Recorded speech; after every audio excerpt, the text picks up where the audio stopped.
Berarti dari 2018 sampai sekarang yang mulai awalnya region ya Mas ya, terus setelah itu Iya, naik ke mengelola beberapa region dan sekarang mengelola Indonesia secara keseluruhan berarti Mas ya.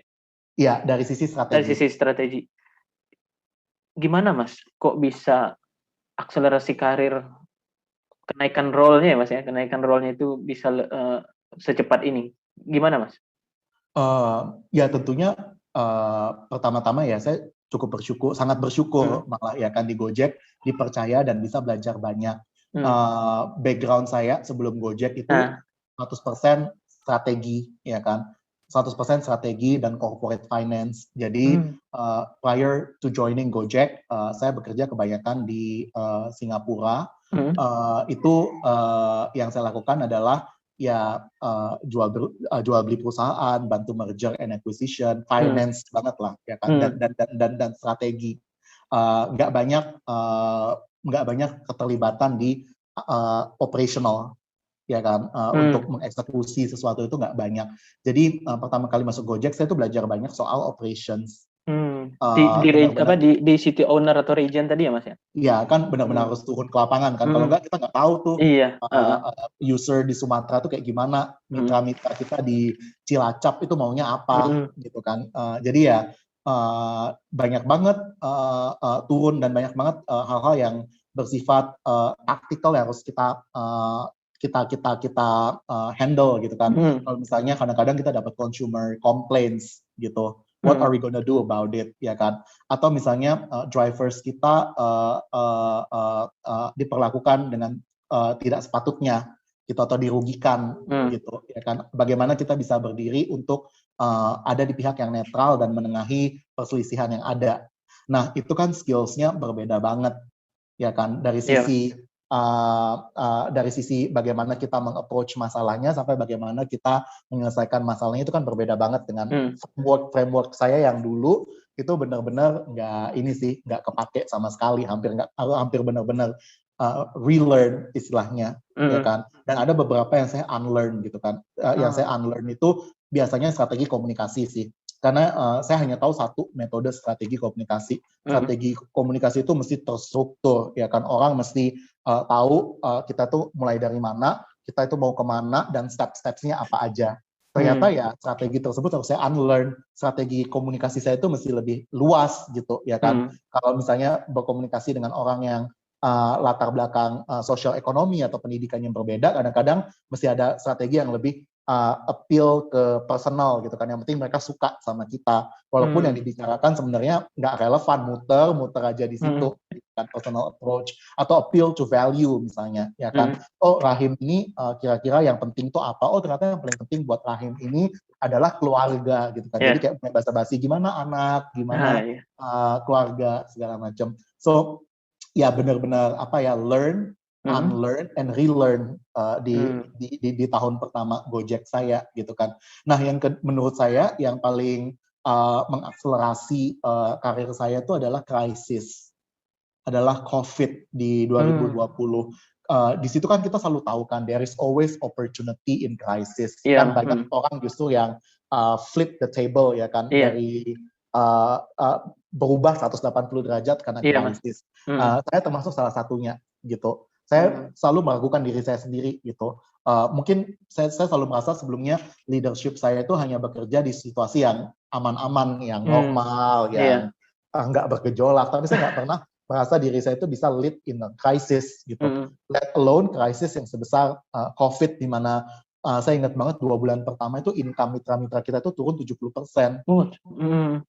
Orang literally kalau 70% itu kan kehilangan income 70%, mungkin udah nggak bisa makan kali Iya ya. benar Mas. Bukan ngomongin nurunin dari ayam ke tempe gitu kan, tapi Iya. tempenya nggak kebeli Iya nggak kebeli ya. atau cuma bisa beli tempe sehari sekali instead of sehari 3 kali gitu kan. Hmm. Nah di situ sih menurut saya akselerasi karir saya yang paling besar adalah ya ketika kita bisa membantu perusahaan dan Hmm. membantu stakeholders kita di saat-saat krisis, karena itu kan semua skills kita keluar kan, skills Iya. problem solving, skill eksekusi, speed, segala macam itu kan benar-benar teruji Hmm. di saat-saat seperti itu gitu. Dan skills yang paling penting adalah skills kolaborasi gitu. Karena yang bisa menolong kita keluar dari krisis itu adalah one another. Together we go far gitu kan. Dan together we see through crisis. Jadi ya di situ juga saya develop skills untuk menyatukan orang dari berbagai pihak.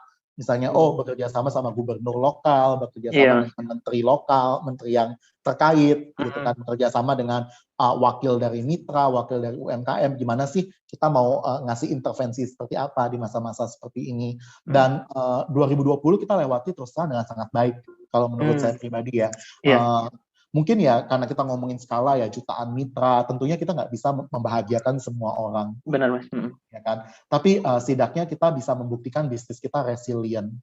Karena lebih parah lagi kalau bisnis kita collapse. Kalau bisnis kita collapse, semua orang nggak happy gitu kan. Semua orang kehilangan pekerjaan segala macam. Kita bisa buktikan bisnis kita resilient. Dan yang kedua, nggak hanya resilient, kita bisa buktikan kalau bisnis kita itu bisa bertumbuh selama krisis. Itu yang menurut saya pencapaian yang sangat-sangat meaningful, baik terutama di pribadi saya sendiri, sehingga di 2021 ya saya rasa saya siap gitu untuk mengambil role baru dan tentunya juga didukung dengan mentors, dengan teman-teman colleagues yang percaya gitu kan kepada saya gitu. Jadi boleh dibilang kalau saya tangkap terutama di 2020 ya Mas Leo, ketika akselerasi karir itu Mas Leo bisa memastikan bisa membuat skop kerjaan Mas Leo saat itu resilience dan tadi yang kedua resilience dan tadi yang kedua saya lupa. Saya juga lupa nih. di ujung lidah udah lupa tadi. Tapi ya artinya ya sukses lah membawa Gojek keluar dari badai COVID di 2020 begitu ya Mas. Walaupun ya memang COVID sendiri belum selesai saat ini gitu ya Mas. Sehingga itu yang intinya kesuksesan itu lebih kompleks dari yang kita bayangkan. Bukan kesuksesan lah, in general itu lebih kompleks dari yang kita bayangkan kan. Karena di sana itu ada faktor momentum juga. Oh iya Mas. Ya kan. Mungkin kalau seandainya di 2020 nggak ada COVID, bakal business as usual gitu kan, bakal berbeda gitu hasilnya. Tapi bahkan mungkin tidak terakselerasi, maksud akselerasinya nggak secepat sekarang begitu ya Mas ya? Bisa jadi, kita nggak tahu ternyata bisnis model kita sejauh ini udah relevan atau belum kan, karena di 2020 kan kalau teman-teman ingat ya tidak hanya Gojek tapi companies yang mencoba bertahan kan mereka juga melakukan pivot namanya ya kan. Pivot itu kan kurang lebih mereka melihat bisnis mana yang relevan, bisnis mana yang nggak relevan, sehingga ujung-ujungnya lebih resilient. Gitu. Karena bersama risiko pasti ada peluang ya Mas ya. Iya, dan itu terjadi banget ke saya ya. Leadership in crisis itu skill by itself sih. Mungkin menurut saya sendiri mungkin berbeda dengan leadership di masa-masa non-crisis ya. Di situ kita belajar soal value, bukan hanya belajar ya, tapi benar-benar mengaplikasikan gitu. Kalau value kita social impact, ya kan, di saat krisis bisa nggak kita stay true to the value gitu kan. Karena di saat krisis kan semua orang mikirnya, aduh bertahan. Kadang-kadang kita kesulitan gitu buat mikir gimana orang lain juga bisa bertahan sama kita. Tapi ternyata ya kita belajar kalau kita coba bertahan sendiri nggak akan bertahan justru. Satu-satunya bisa membuat kita melewati krisis itu adalah altruisme, ya kan, kebersamaan. Kalau kita bilang di Indonesia semangat gotong royong, semua orang bahu membahu. Kalau enggak lewat gitu kan. Iya Mas. Dan kalau saya melihat ini mungkin relevan dengan pertanyaan selanjutnya Mas. Apa yang bisa tidur nggak Mas waktu itu ketika COVID mulai masuk gitu, yang lockdown, dan yang Mas Leo sampaikan tadi pendapatan dari merchant dan yang lain-lain itu turun sampai 70%. Pertanyaannya bisa tidur ya, lu kayaknya saya ada beberapa perubahan mindset sih yang terjadi saat itu ya kan. Perubahan mindset pertama adalah dulu kan kita diajarin time management kan, harus tidur 6-8 jam, terus punya schedule gitu kan, pagi mau ngapain, siang ngapain. Di situ mindset saya berubah sih, dari time management ke energy management. Jadi sebenarnya mesti kita manage itu adalah energi, bukan not necessarily waktu, gitu, ya kan? Karena ya kalau kita energinya tetap tinggi, ya mau kerja 18 jam mungkin masih bisa, gitu. Ah. Tapi kalau kita energinya emang kita nggak interested, apaan sih nih, nggak jelas banget, ya walaupun kita udah jadwalin kerja 6 jam, ya mungkin nggak akan meaningful, gitu kan. Jadi ya saya sadar di saat krisis yang mesti kita manage adalah energi, bukan waktu. Dan energi kita ya sama aja kayak HP gitu kan. Kadang-kadang ya akan habis gitu kan. Nggak energi kan ya kalau hukum fisika kan energi itu kekal kan, tapi kekal itu kan mesti di convert gitu kan dari sumber-sumber apa gitu kan, baik dari sumber kinetik segala macam gitu kan. Nah, saya merasa ya two questions ya kan. Pertama adalah how do I convert my energy. Nah, di situ saya mulai pelajari, oh energy sources saya itu datang dari mana aja sih. Oh ternyata energy sources saya, dan saya terus terang orangnya introverted gitu kan. Energy sources saya itu datang dari kalau saya punya 1 jam aja waktu hening dalam waktu sehari. Hening dalam artian ya udah nggak ketemu orang, benar-benar semi meditasi dalam waktu sehari. Oh energi saya itu datang ketika saya melihat alam. Jadi I always make it a point ngelamun di pantai mungkin atau trekking di alam gitu dalam waktu 1 minggu, dan itu bisa mempower energi selama seminggu full. Jadi saya bisa gunakan, saya bisa tetap bersemangat mungkin lebih lama gitu, 12-15 jam itu masih oke. So itu yang pertama sih, how do I convert the energy. Energi saya itu datang dari mana, dan tiap orang itu beda-beda ya kan. Dan yang paling penting juga saya jadi paham diri saya sendiri lebih baik. Seperti misalnya saya tuh sadar kalau ternyata energi saya yang paling produktif itu datangnya di pagi hari. So apa yang saya lakukan adalah hal-hal tersulit kayak misalnya thinking, persiapan buat meeting, doing analysis, itu dilakukan di waktu-waktu di mana energi kita paling produktif.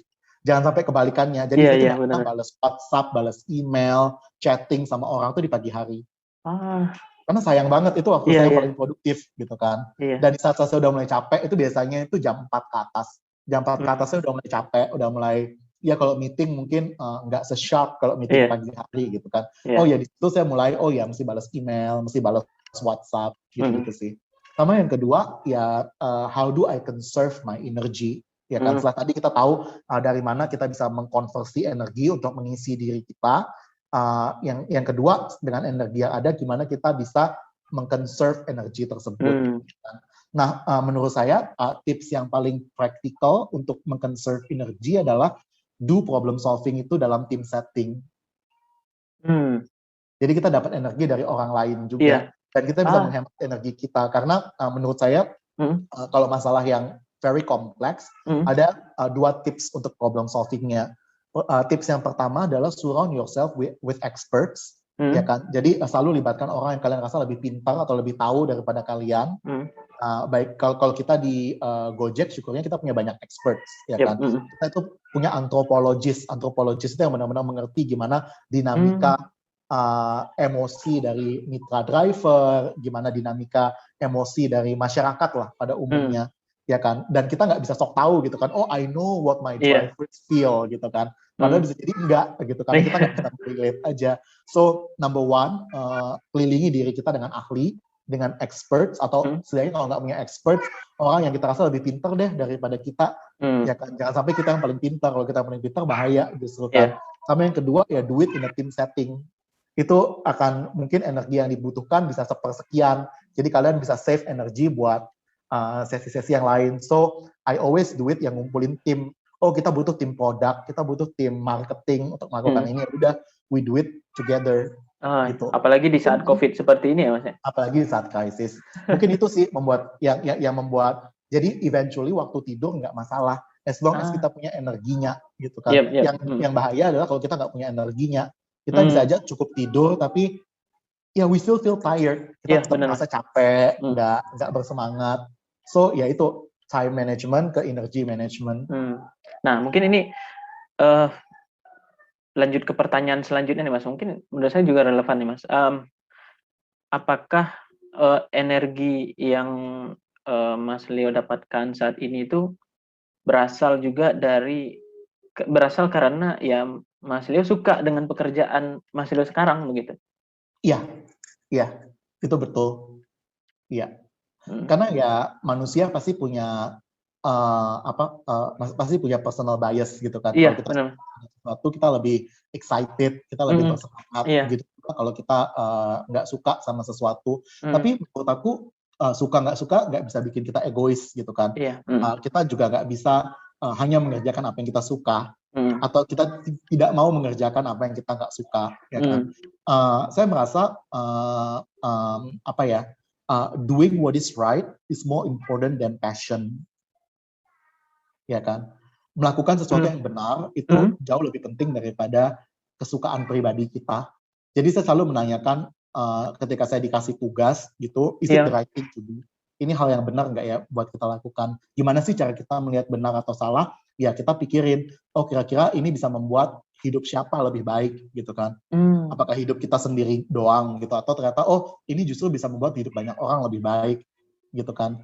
Ya kadang-kadang hal yang benar kan nggak populer. Iya, benar. Gitu kan. Hal yang benar nggak populer gitu. Kayak misalnya kadang-kadang pemerintah naikin BBM, ya kan, harga BBM, atau kadang-kadang ini I'm not siding with government, ini nggak politik sama sekali ya. Atau kadang-kadang ada policy di negara yang misalnya harus naikin pajak, ya kan, atau naikin ngurangin subsidi, ya kan.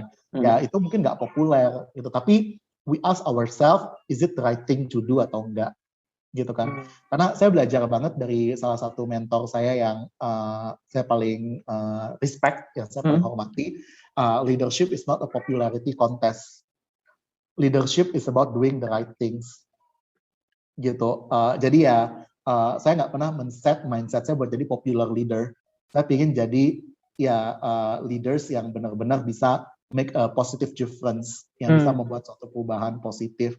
Jadi ya itu sih menurut saya yang jadi kunci ya. Jadi kunci. Kalau mungkin kalau boleh saya menyimpulkan, nanti mungkin kalau saya salah mungkin mohon dikoreksi, Mas. Berarti salah satu alasan kenapa Mas Leo memilih berkarir di Gojek memberikan positif impact tadi begitu ya, Mas ya? Ya. Apakah